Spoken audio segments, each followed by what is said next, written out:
এটাকে মুরগির রেজালা বলবো না অন্য কোনো নাম দিব আমি আসলে বুঝতে পারতেছি না। এটা রেজালাও হয়নি, কিন্তু এটা যাই হয়েছে না কেন খুব বেস্ট একটা রেসিপি হয়েছে। আর এত দারুণ একটা রেসিপি যদি আমি আপনাদের সাথে শেয়ার না করি তাহলে কেমনে হয়? তাই ভাবলাম যে এটা আমি আপনাদের সাথে শেয়ার করি। তো প্রথমেই আমি কিছু মসলা ব্লেন্ড করে নিয়েছি। সেটা হলো টমেটো, শুকনো মরিচ, রসুন, আদা রসুন এগুলো একটা আলাদা পেস্ট করে নিয়েছি। দেন আমি আরেকটা নিয়েছি সেটা হলো বাদাম, কিছু অল্প কয়েকটা বাদাম এবং কিশমিশ দিয়ে আমি জল দিয়ে একটু ভালো করে ব্লেন্ড করে নিয়েছি। তো তারপর একটা পাত্রে আমি কিছু সয়াবিন তেল নিয়ে নিলাম এবং সাথে দিয়ে দেবো বাটার। আপনারা চাইলে ঘিও ইউজ করতে পারেন। তো আমি ভাবলাম বাটারটা ছিল বাটারটাই দিই।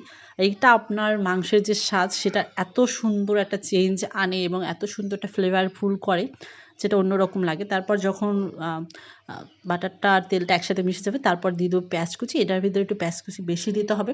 ইগনোর আমার পেঁয়াজ কুচি কাটাটা। আপনারা চাইলে আরো সুন্দর করে কেটে দিতে পারেন। আমি যতটুকু পারি যেভাবে পারি সেভাবে দিয়েছি। তো পেঁয়াজগুলো ভালো করে ভাজা হয়ে গেলে আমি সেই টমেটো তারপর আদা রসুনের যে পেস্ট আছে সেটা দিয়ে দেবো এবং দিয়ে এটার সাথে ভালো করে কষাবো। এই রেসিপিটার কালারটা আসে মূলত টমেটো পেস্ট এবং শুকনো মরিচের যে ব্লেন্ড করা থাকে সেটার জন্য। তারপর আমি দিয়ে দিলাম জিরা বাটা। এতে তো জিরা বাটা মাস্ট বি দিতে হবে এবং পরিমাণ মতো লবণ, হলুদের গুঁড়ো।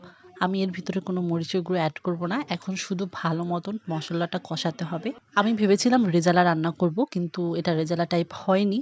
কিন্তু যাই হয়েছে কিনা একদম অমৃত হয়েছে। এটা আপনি পরোটার সাথে কিংবা পোলাওয়ের সাথে এটা খেতে কিন্তু অমৃত লাগবে আর কি। অমৃতই বললাম। ভালো করে মসলা কষানো হয়ে গেলে আমি এর ভিতরে মাংসগুলো দিয়ে দিব। আগে থেকে জল ঝাড়া দিয়ে রেখেছিলাম যাতে মাংসের ভিতরে যে মানে ধোয়ার পরে যে জলটা সেটা যেন না থাকে। এখন জাস্ট কষাতে হবে ভালো করে। এই যে কষানোর পর এখান থেকে কিন্তু আমি জল ঝাড়া দিয়ে রেখেছিলাম, তবুও দেখা যাচ্ছে জল বের হয়েছে। আপনারা চাইলে মাংসের যে পিস সেটাকে একটু ছোট করতে পারেন। তো আমি রেজালার জন্য করেছিলাম তাই ছোট করিনি। এখন শুধু এই মাংস রান্নার একটাই প্রসেস, সেটা হলো শুধু কষাতে হবে কষাতে হবে। যত সময় আপনি ভালো করে কষাতে পারবেন ততই এটার স্বাদ বাড়তে থাকবে। কিছু উপকরণ মাত্র ২-১টা উপকরণের কারণে কিন্তু একদম হোল যে মাংসের রেসিপি সেটারই চেঞ্জ হয়ে গেছে। তো ভালো করে কষে আমি এখন এর ভিতরে যে বাদাম যে পেস্ট করে রেখেছিলাম বাদাম কিশমিশ সেগুলো দিয়ে দেবো। এখন সেগুলো দিয়ে আরো ভালো করে আবারও কষাতে হবে। এটার মেইন প্রসেসই হলো শুধু কষাতে হবে। মানে আপনি যদি কষানো টাইপেও যদি নামিয়ে ফেলেন যে না এই সময় আমি নামিয়ে ফেলবো এবং এটা আমি পরোটার সাথে খাবো, এটাও খেতে পারবেন। বা আপনি চাইলে যে আরো কিছুক্ষণ কষিয়ে তার ভিতরে আমি জল বা জলের পরিবর্তে দুধ, আমি এর ভিতরে দুধ এবং জল একসাথে মিশিয়ে দিয়েছি। তো আপনারা চাইলে যেকোনো একটা দিতে পারেন। তো এই যে ভালো করে দিয়ে মানে কষানোর এক পর্যায়ে এটাই দিব। আমি এর ভিতরে কোনো আর কিছু এড করব না। এখন মাংসটা আবার যখন ঝোল কমে আসবে সেই পর্যন্ত অপেক্ষার পালা। কালারটা এত জোশ আসছে আর এত সুন্দর স্মেল আসতেছিল বাটার দেওয়ার কারণে মনে হচ্ছিল যে আসলেই অনেক মজা হবে।